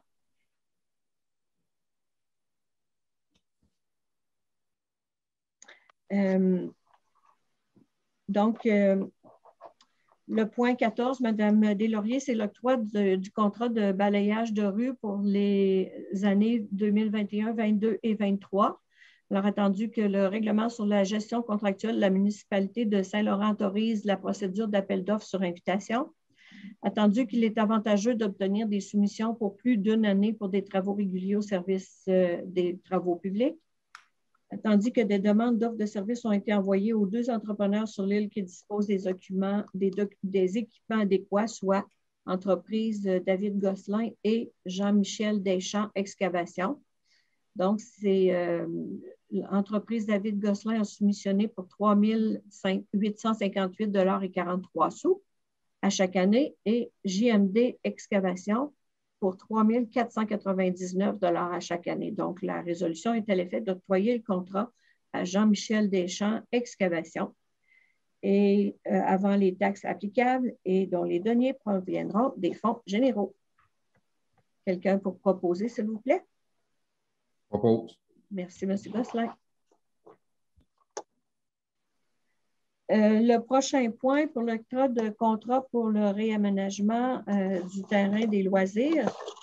Alors, attendu qu'il est nécessaire d'effectuer des travaux afin de régulariser le puits du terrain des loisirs pour se conformer aux exigences du ministère de l'Environnement, attendu le piètre état actuel de la surface de l'ancien terrain de balle molle et l'état de détérioration du muret et des installations, le petit bâtiment, clôture, etc., qui s'y trouve, attendu que ces travaux d'aménagement pourraient faire partie de la TEC 2019-2023 et seront inclus dans la révision de la programmation, attendu que le règlement sur la gestion contractuelle de la municipalité autorise l'octroi sur invitation jusqu'au seuil permis par le ministère des Affaires municipales. Alors, cette proposition est à l'effet d'autoriser les demandes d'offres et d'octroyer un contrat jusqu'à un maximum de 38 500 $ à une entreprise d'excavation et dont le solde de la dépense proviendront des fonds généraux ou des surplus. Alors, quelqu'un pour proposer cette proposition, s'il vous plaît? Merci beaucoup. L'achat de remplacement de 5 équipements de pompiers. Alors, attendu les exigences du ministère de la Sécurité publique ainsi que les exigences du schéma de couverture de risque de la MRC, attendu que des incidents ont endommagé au moins un habit de pompier et qu'il a été réalisé que 4 habits de pompier au lieu de 2 doivent être remplacés car âgés de plus de 10 ans. Alors, cette résolution est à l'effet d'autoriser l'achat de 5 habits de pompiers pour la somme de 10 345 $ avant transport et les taxes applicables et dont les deniers proviendront des fonds généraux ou des surplus. Je propose Benoît Pouliot. Merci, M. Pouliot. Le point 17, camp de jour Saint-Pierre. Alors, la résolution est à l'effet de rembourser à la municipalité de Saint-Pierre un montant de 425 $ par enfant provenant de Saint-Laurent de l'Île d'Orléans et s'inscrivant au camp de jour de Saint-Pierre. Cette somme représente 50 % du coût d'inscription de base d'un enfant non résident. Quelqu'un va proposer? Je propose. Mme Derul. La prochaine proposition concerne le camp Saint-François. Alors, c'est d'autoriser la directrice générale Michèle Moisan et Mme Debbie Deslauriers, mairesse, à signer l'entente 2021 avec le camp Saint-François et de défrayer 50 % des coûts d'inscription plus les frais de transport par enfant de Saint-Laurent s'inscrivant au camp Saint-François pour l'été 2021. Je propose. Merci, Mme Derul. En ce qui concerne l'adhésion à la mutuelle de prévention, cette résolution est reportée à une prochaine séance.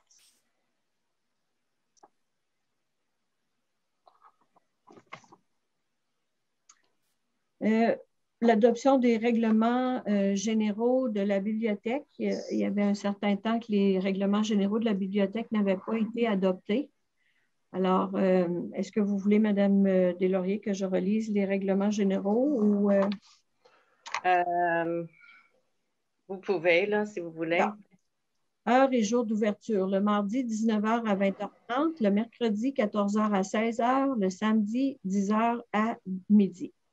Les conditions d'abonnement. Alors, les inscriptions et les services de la bibliothèque sont offerts gratuitement aux résidents permanents et saisonniers de la municipalité. Chaque abonné est responsable de sa carte de membre remise lors de son adhésion.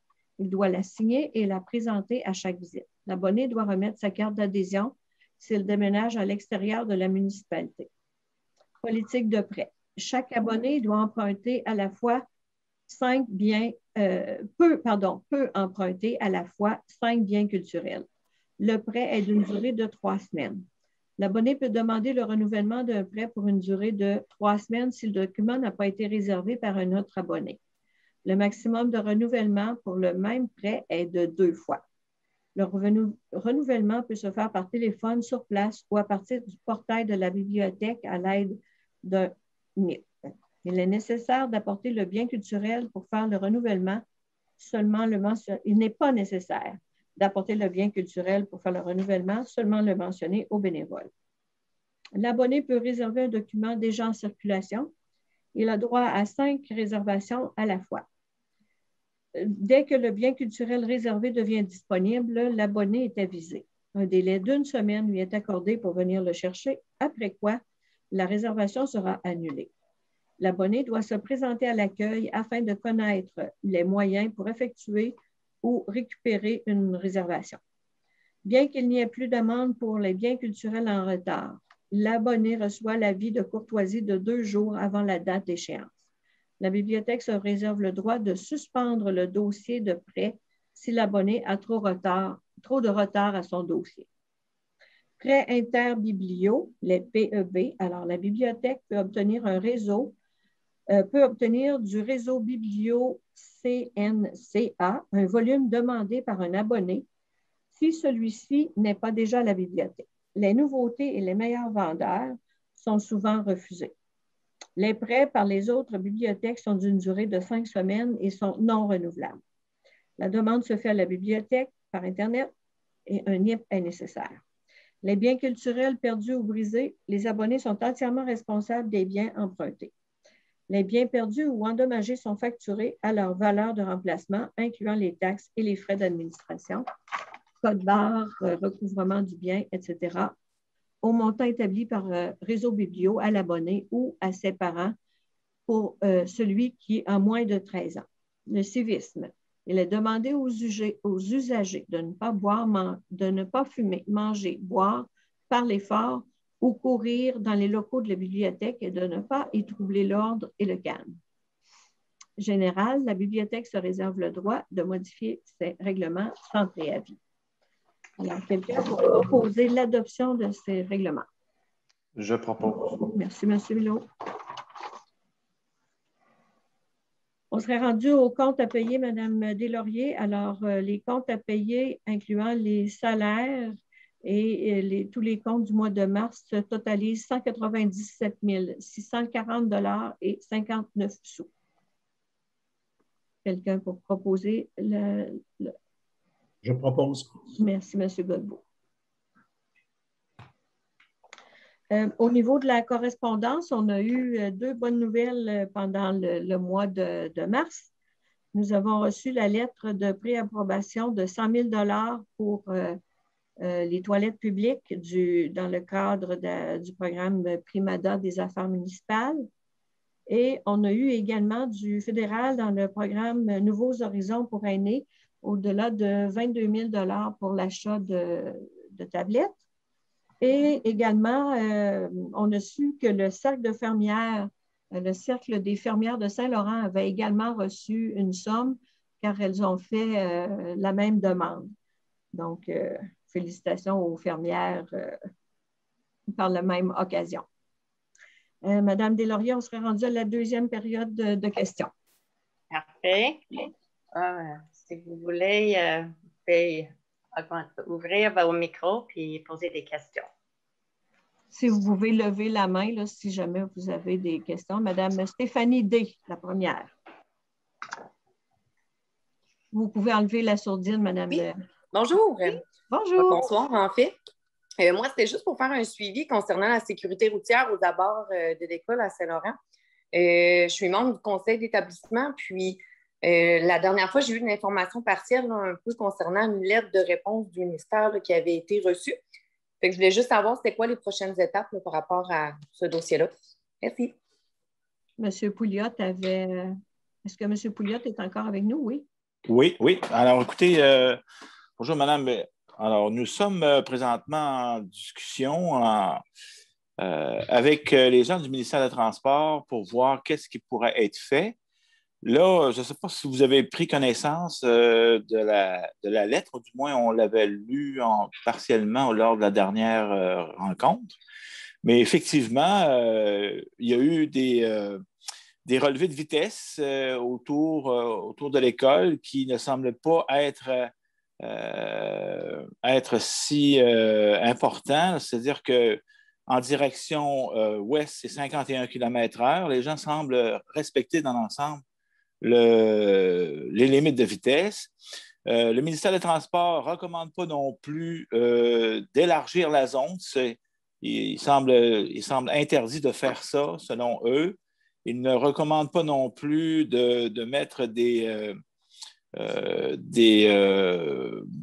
on avait proposé de mettre des bollards. Oui, des bollards, mais encore là, des silhouettes d'enfants, OK?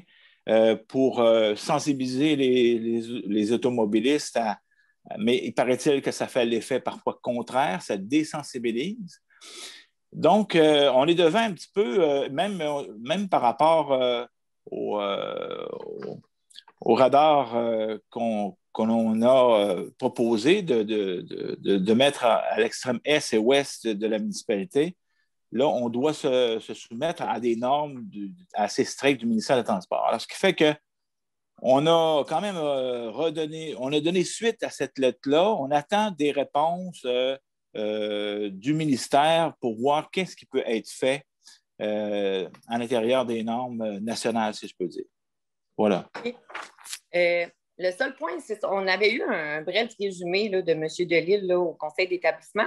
Puis, un des points qu'on avait discuté, c'était justement les mesures là, qui avaient été prises là, concernant le respect de la limite. Là. Je crois que c'est des mesures qui ont été prises au mois de juillet.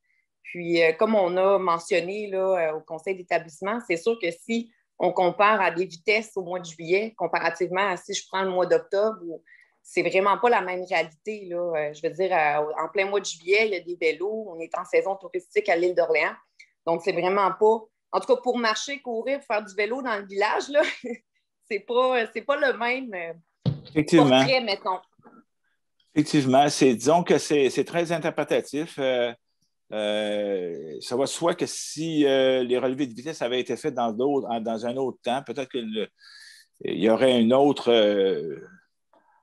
façon de voir la chose, là, sinon une autre réalité.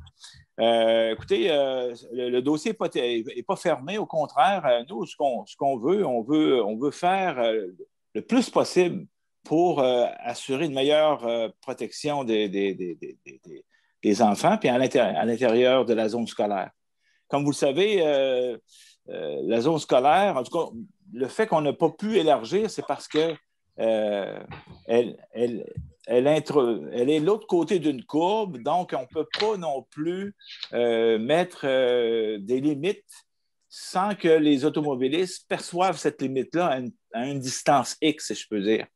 Alors, on n'est pas dans un circuit qui est facile selon ce que j'ai pu comprendre du ministère du Transport, pour établir une diminution de vitesse. OK. Le dernier point que j'apporterais, c'est que depuis cet hiver, là, avec la COVID, nous, les parents, on n'a plus le droit de rentrer dans l'école. Donc, on va chercher nos enfants à l'avant de l'école. Donc, pour avoir discuté aussi avec d'autres parents, c'est clair qu'on se rend compte encore plus que là, les enfants voyagent par le trottoir à l'avant de l'école en fin de journée. Fait, en tout cas, c'est ça. On sait qu'il y a quelque chose à faire là. Je vois que le dossier est encore en cours. Fait que c'est sûr que je vais refaire ma tannante à un moment donné pour savoir si... Non, vous n'êtes pas... aucune, non, écoutez, vous n'êtes pas tannante. C'est-à-dire que la question de la sécurité des élèves, des enfants dans le village a toujours été présente. Mais en même temps, on a quand même fait des démarches pour voir qu'est-ce qui peut être fait. Parce que, comment je pourrais dire ça?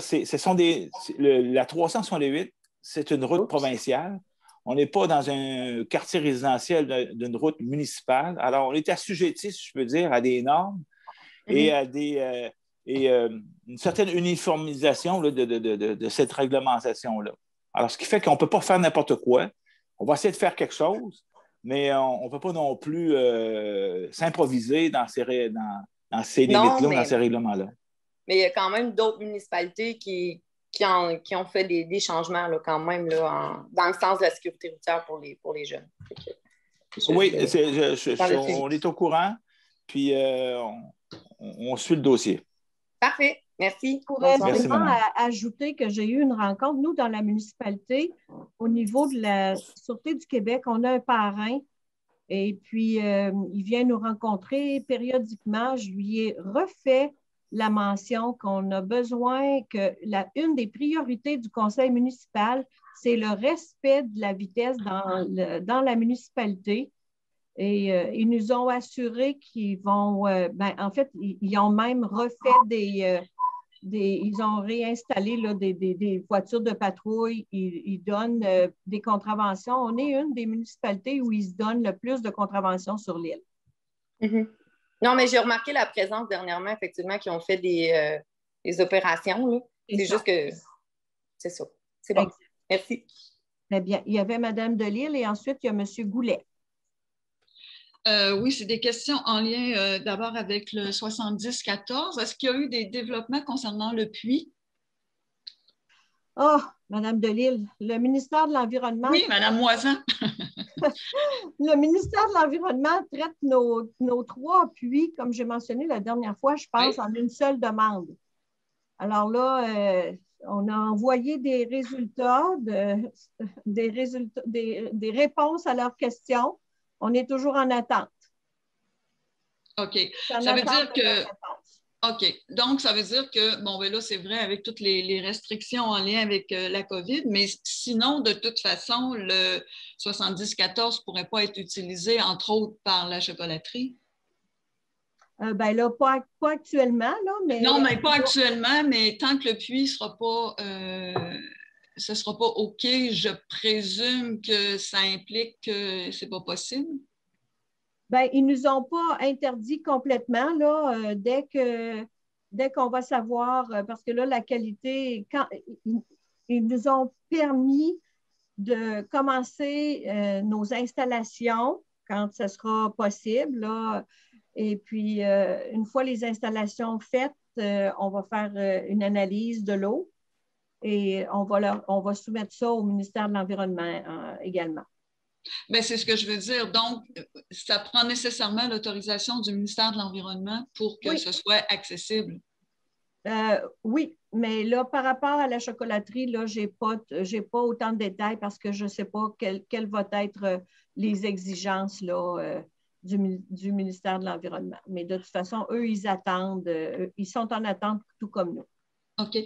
J'ai une autre question en lien. Vous avez parlé l'autre jour de négociation, en fait le mois dernier, de négociation avec la fabrique concernant l'utilisation du stationnement. Est-ce qu'il y a des avancées par rapport à ça?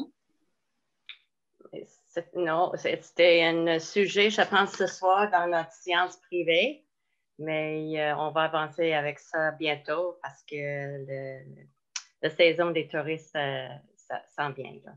En fait, je pense que c'est déjà commencé. Mais ça me fait penser, tantôt on parlait de la sécurité des jeunes à l'école, mais je ne me rappelle pas, est-ce qu'il y a quelque chose qui est prévu pour assurer un petit peu plus la sécurité pour les gens qui vont traverser vers le presbytère, parce qu'on s'entend que c'est vraiment une zone dangereuse? Bien, moi, de mon côté, on en a parlé, on redoute tous cette traverse vers la chocolaterie, mais en même temps, lorsqu'on regarde ce qui se fait ailleurs, mettons à la Boulange, qui est en bas d'une côte, le ministère du Transport n'a pas voulu mettre une traverse piétonnière parce qu'il y a des normes encore de visibilité. Alors, la chocolaterie, le presbytère est entre deux courbes et selon le ministère, il n'y a pas assez de distance ni vers l'est ni vers l'ouest pour installer une traverse piétonnière.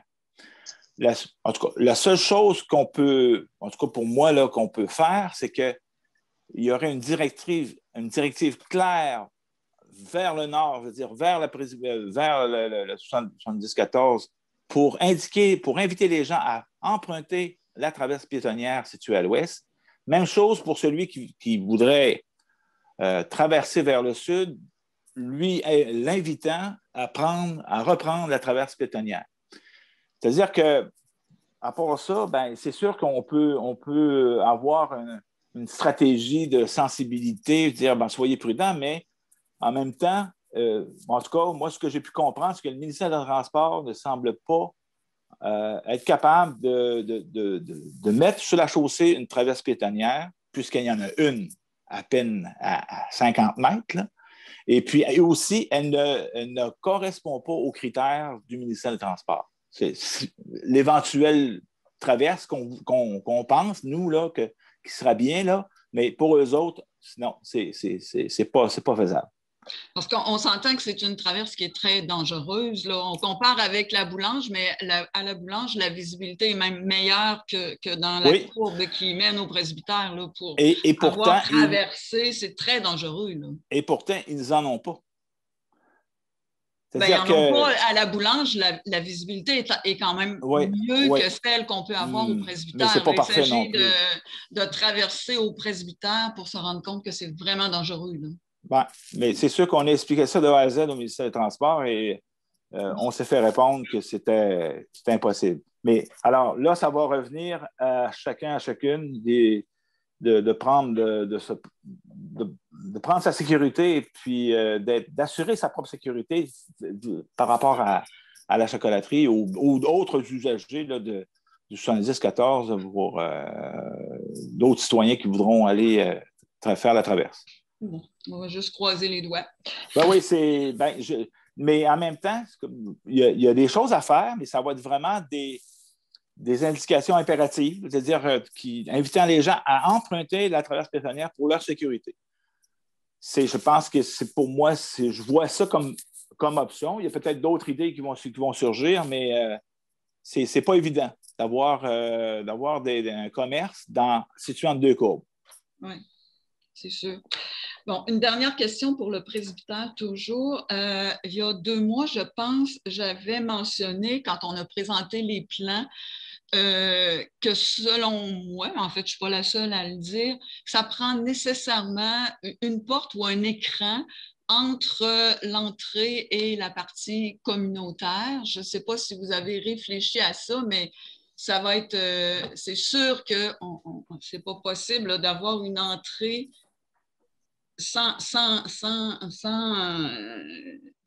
fermer cet accès-là, là, parce qu'il va y avoir plein de monde là, qui vont aller à la chocolaterie, on le sait, puis c'est correct, tant mieux pour eux, là, mais quand on entre, on va avoir une vue directe là, et le bruit et du côté communautaire. Donc, je ne sais pas comment vous voyez ça, là. Ça avait déjà été souligné il y a longtemps. Les premières fois que vous avez présenté des plans en 2019, je pense, on était plusieurs à dire qu'il fallait nécessairement qu'il y ait quelque chose là, qui est fermé. Est-ce que vous avez réfléchi à nouveau à la question? Récemment, on n'a pas pensé à ça parce qu'on avait beaucoup d'autres sujets à régler, mais c'est sûr qu'on va regarder ça à nouveau bientôt quand on peut rentrer là. Parce qu'il y a 2 mois, on m'avait entre autres répondu que selon les normes du Code du bâtiment, ou je ne sais plus trop, qu'on ne pouvait pas avoir une porte qui ouvre vers l'intérieur, mais pourtant, du côté de la chocolaterie, il y a une porte comme ça. Mais Madame Delisle, je peux poser une question. Vous êtes allée sur place? Vous avez visité le bâtiment? Oui. Parfait. Parce que je fais partie du comité pour la politique familiale et on avait besoin de voir de quoi avait l'air le bâtiment en préparation justement du prochain plan d'action MADA. Donc, aviez-vous une suggestion? Si vous avez vu le site, une suggestion, tout ce que je peux suggérer, c'est qu'il y a quelque chose pour fermer, là. Moi, je me dis qu'avec, on a mis près d'1 million pour l'aménagement intérieur du bâtiment. On peut bien ajouter, je ne sais pas, trouver une solution, là. Ça fait longtemps qu'on en parle de ça. Ça va être discuté dans la séance privée très bientôt, Mme Delisle. Parce que moi, j'ai pas je ne suis pas architecte, je suis pas, mais il y a sûrement une solution possible. Là. Mais en même temps, on va voir ça à l'usage aussi. Je pense que c'est inévitable qu'il s'agit d'entrer et on voit tout de suite, on a un accès direct à la salle, à la partie communautaire. Mais il va y avoir plein de monde qui vont passer là. Alors, j'imagine que si on est déjà dans cette partie-là, puis que pendant ce temps-là, il y a je ne sais pas combien de personnes qui entrent, ça n'a pas de sens. Là. On ne voit pas ça nulle part. Là. Mais en tout cas, mais d'autre part, moi, je pense que c'est sûr qu'on peut quand même élaborer des solutions, mais pas proposer, mais on va voir à l'usage comment les gens vont se comporter. Puis, en tout cas, la vision est quand même partielle. Moi, je suis rentré. Partielle, elle n'est pas très partielle. Là. Je veux dire, moi, je la considère partielle. On est dans l'entrée, puis on voit, on a une vue sur. C'est l'embrasure d'une porte. C'est pas plus large que l'embrasure d'une porte. Mais on a juste à imaginer, vous avez la salle communautaire actuelle. Habituellement, quand il y a des rencontres, la porte est fermée. Pourquoi la porte est fermée? Parce qu'on veut éviter justement le bruit, le va-et-vient à côté. On le fait automatiquement. C'est le même principe au 70-14. Mais on va regarder ça à nouveau, là, mais... je compare les 2 salles puis l'utilisation qui en est faite. C'est ça. Correct. Mais on a pris ça en note. Merci beaucoup. Merci. Il y avait M. Goulet. M. Goulet, vous pouvez enlever la sourdine. On est toujours là. Bon. Oui, parfait. Bonsoir. Encore une fois, plusieurs questions. Sujets variés. Le premier point que je voudrais revenir, c'est concernant les problèmes que plusieurs citoyens, dont moi, ont eu avec leur tourbe suite aux travaux pour les égouts. Au printemps 2019, on a constaté que la tourbe posée était morte, en très mauvais état. Pour faire une histoire courte, le printemps passé, il y a eu des discussions avec le ministère des Transports. Finalement, vous avez eu une réponse, vous me corrigerez, Mme Moisin, là, quasiment rendu dans le milieu de l'été. C'était trop sec et on s'est dit, bon, ça va être repris au printemps 2021. Oui, je viens d'écrire au ministère du Transport à ce sujet-là, la semaine dernière. Oui, mais moi, ma question, c'est est-ce que l'entrepreneur est choisi et quand est-ce que les travaux vont débuter? Non, l'entrepreneur n'est pas encore choisi. Pourquoi? Bien, parce qu'on est rendu à ce point-là dans les travaux, M. Goulet. Malheureusement, Madame, une chose à la fois. Non, je sais que c'est une priorité, là, mais on est rendu là. Vous savez que ça fait déjà 2 ans, on a été patient, on est plusieurs à avoir été patients. Maintenant, ça prend un engagement ferme, ça prend quelqu'un qui va s'en occuper. Toutes les mesures ont été prises, tout a été fait l'an passé. Pourquoi retourner au ministère des Transports? Est-ce que vous avez reçu une réponse l'an dernier concernant le paiement ou leur participation au paiement? Une réponse partielle. C'est-à-dire? Bien, il nous manque encore le ministère des Affaires municipales. Mais qu'est-ce qui empêche d'entamer les travaux pareillement? Écoutez, là, on est des citoyens, on est des payeurs de taxes, on fait partie du village fleuri, on est fiers de nos terrains. Puis là, on attend. Puis on attend. Là, à un moment donné, il faut que la municipalité, puis là, je m'adresse à Mme Deslauriers, il faut que prenez quelques temps pour mandater un entrepreneur. Tout est déjà mesuré, tout est déjà fait. On met de l'argent énormément sur bien des projets dans la municipalité, mais celui-là, on devrait le terminer une fois pour toutes, ce projet-là. Oui. Mais Mme Moisan, est-ce que il faut attendre le ministre des Transports avant parce qu'il paye une partie? Comme je mentionnais, là, j'ai fait un suivi. Je ne peux pas vous en dire plus pour l'instant, M. Goulet, Mme Deslauriers. J'ai fait un suivi auprès des responsables au ministère la semaine dernière pour demander de leur reparler. Et puis, je suis en attente d'une réponse. Est-ce que ça va être eux qui vont mandater l'entrepreneur? Est-ce qu'ils vont demander que ce soit la municipalité? Je ne le sais pas. Une des choses que je sais, c'est que la personne qui était responsable de la municipalité a pris sa retraite. Et là, ben, on travaille avec une nouvelle personne. C'est la réponse que je peux vous donner pour l'instant. Comme ça, la municipalité ne peut pas.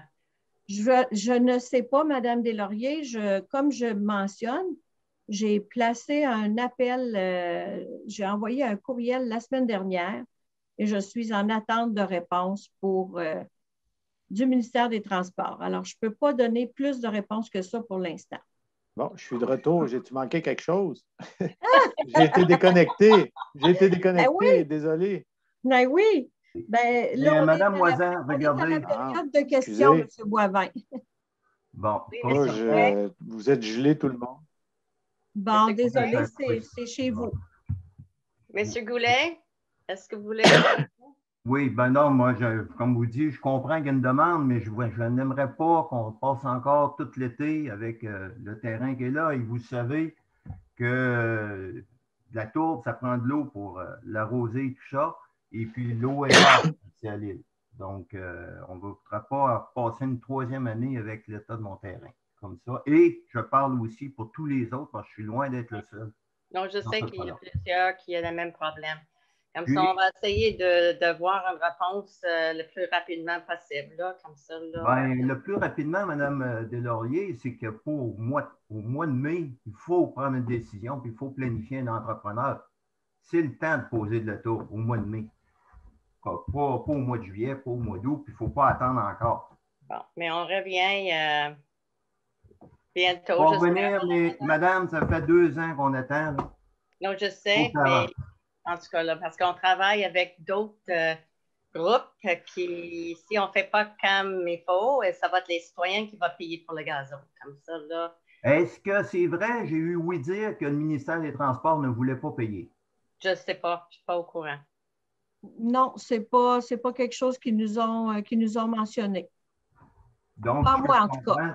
Je ne sais pas à qui vous avez parlé, mais ce n'est pas venu à mes oreilles à moi. Parfait. Donc, ce que je comprends, c'est qu'après 1 an, on n'a toujours pas de réponse finale. Je dis 1 an pour ne pas dire 2 ans. On n'a toujours pas de réponse finale, c'est certain. OK. Autre sujet. Vous avez parlé tout à l'heure du 114. Au mois de février, vous avez fait une présentation concernant les coûts totaux de ce projet-là, Mme Deslauriers, des coûts totaux qui ont frisé, si je ne me trompe pas, aux alentours de 1 161 000 pour la restauration intérieure. Ce que j'aimerais savoir, c'est est-ce que ce projet de rénovation a eu son acceptation finale? Autrement dit, est-ce que tout est accepté? Est-ce qu'il y a des déficiences encore? Est-ce qu'il y a des factures à venir? Est-ce qu'il y a eu des extras qui sont rajoutés depuis la présentation du mois de février? J'aimerais en connaître la situation. J'entends encore parler du puits. Le puits, je ne me trompe pas, il y avait 36 000 de dépensés qu'il y avait eu dans la présentation de mentionner. Je croyais que c'était réglé pour au moins ce puits-là, pour être capable d'avoir de l'eau potable pour le commerce. Donc, je répète ma question. Est-ce que le projet a été accepté dans sa forme finale présentement? Madame Moisin, est-ce que vous pouvez répondre? Est-ce qu'ils sont déjà faites leur dernière visite? Non, ce n'est pas accepté dans sa forme finale encore. On avait des listes de déficiences et elles ne sont pas toutes corrigées. Est-ce que c'est... Et on ne croit pas qu'en ce moment, il n'y a pas de facture à payer. On ne croit pas qu'il va y avoir d'autres. Les dépassements qu'il y avait eu ont été notés au mois de février. D'accord. Donc, si je regarde dans le plan triennal, il y avait 17 000 pour le 110-14 de demi. Ce montant-là était inclus dans la présentation de février. Oui. OK. Est-ce que ce que je comprends de vous, c'est qu'on devrait s'en tenir au 1 161 000? Ou s'il y a d'autres choses? Le montant qui a été énoncé lors de la présentation, M. Goulet. Là, je n'ai pas les chiffres devant moi. Parfait. On va en revenir un peu plus tard. Est-ce qu'il y a eu des rajouts depuis février? Au niveau soit des services professionnels, soit au niveau des... là, on parle de l'étude du puits, on parle des choses, ou est-ce que tout est canné? Tout suit son cours, il n'y a pas eu de rajout. Parfait.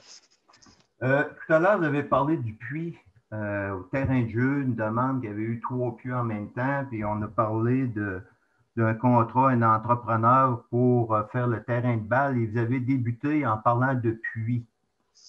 Je sais que vous avez parlé précédemment que le premier puits, il est enterré dans le chemin. Est-ce que c'est les travaux qui vont être faits au terrain de jeu vont toucher ce puits-là ou si vous attendez encore le ministère? Je vais laisser M. Milot vous donner là, les explications. Par rapport à l'état des puits? Le puits terrain de jeu. au chalet. Chalet des loisirs, celui qui était, on va dire, enterré en dessous du chemin. Oui, le puits d'origine, dans le fond, l'eau a toujours été jugée potable. Sa problématique, c'était vraiment que son chemisage d'acier, sleeve en anglais, était trop basse par rapport au chemin, ce qui le rendait non conforme. Et le remonter aurait signifié à ce moment-là de l'avoir en plein milieu de la voie de circulation. Donc, ce qui avait été décidé à l'origine, ça avait été de faire un autre puits qui, malheureusement, s'est révélé problématique au niveau des composés organiques et inorganiques à l'intérieur, en plus d'avoir une problématique de débit trop important. Donc là, ce qui semble être la situation qui s'enligne, c'est comme ça a été présenté là, aujourd'hui par rapport à l'autorisation à la directrice générale de contracter un entrepreneur pour faire des travaux au terrain des loisirs, serait de réhabiliter le puits d'origine et de tasser le chemin d'accès pour pouvoir accéder évidemment au terrain là, avec un véhicule et réutiliser le puits d'origine. En fait, ça répond à ma question de ce point-là. Fameux kiosque sanitaire. Tout à l'heure, vous avez parlé que vous auriez reçu une subvention de 100 000 pour l'installation de toilettes publiques.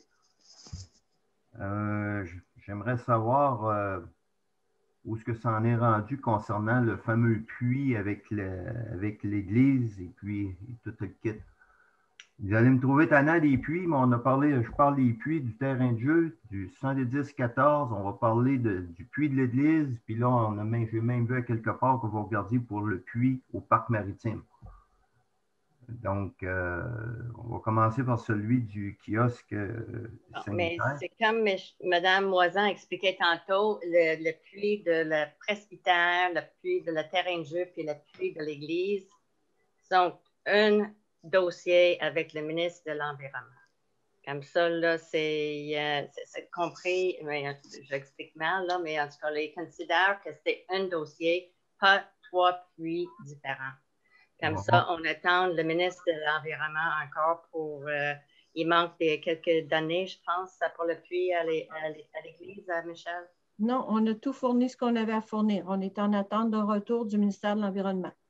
Je croyais que les 3 puits, c'était celui de l'ancien chalet, celui à côté de la piscine, celui du presbytère. Je ne croyais pas que les 3 puits que vous parliez tout à l'heure, ça incluait celui de l'église qui est de l'autre bord du chemin. Oui, ça l'inclut. Celui de la piscine est correct. Parfait. Le presbytère, le terrain de jeu et l'église. Parfait. Autre question concernant, j'ai eu quelque temps de feuilleter un peu le site de la municipalité. Concernant les budgets, concernant les états comparatifs du budget 2020 avec le réel, quand est-ce qu'on pensait que ces données-là vont être disponibles? Entre autres, normalement, au mois de septembre l'année passée, il aurait dû avoir le rapport de l'année à date, budget versus le réel. Je ne les ai pas trouvés sur le site. Peut-être que j'ai mal vu, mais... Madame Moisan, on attend les comptables, n'est-ce pas? Bien là, c'est ça. Là, en ce moment, on est en train de terminer les états financiers pour l'année 2020. Puis après ça, quand on est rendu à peu près à 6 mois, là, après le 30 juin, là, on a un rapport. Je n'ai pas la date exacte. Là. Le ministère de l'Environnement, le ministère des Affaires municipales nous ont changé les dates de nos rapports qu'on a à produire, là, de certains rapports qu'on a à produire. C'est que là, la date, là, en ce moment, M. Goulet, je ne l'ai pas en tête, mais on tente toujours de se conformer et puis de donner les rapports qu'on va donner dans les dates limites. Ce que je comprends, Mme Moisan, c'est le rapport final. Moi, je parle de rapport, il y a sûrement eu un rapport de fait l'automne passé en vue de la prévision, de la préparation du budget 2021. Vous avez sûrement parti, à partir de, normalement, c'est l'État, un rapport, excusez le terme, année à date, en fin septembre, pour pouvoir extrapoler ou préparer le budget 2021. Ma question est simple, c'est que dans tout ce que je vois dans le site, c'est budget 2020, budget 2021, mais l'actuel ou le réel, on le voit nulle part. C'est possible, on va vérifier ça. Parfait, madame. Ça termine pour moi pour ce soir. Parfait, merci beaucoup. Est-ce qu'il y a d'autres questions? Parfait. Alors, quelqu'un pour lever cette assemblée, s'il vous plaît? Propose. Parfait, merci beaucoup. Merci tout le monde pour votre présence ce soir.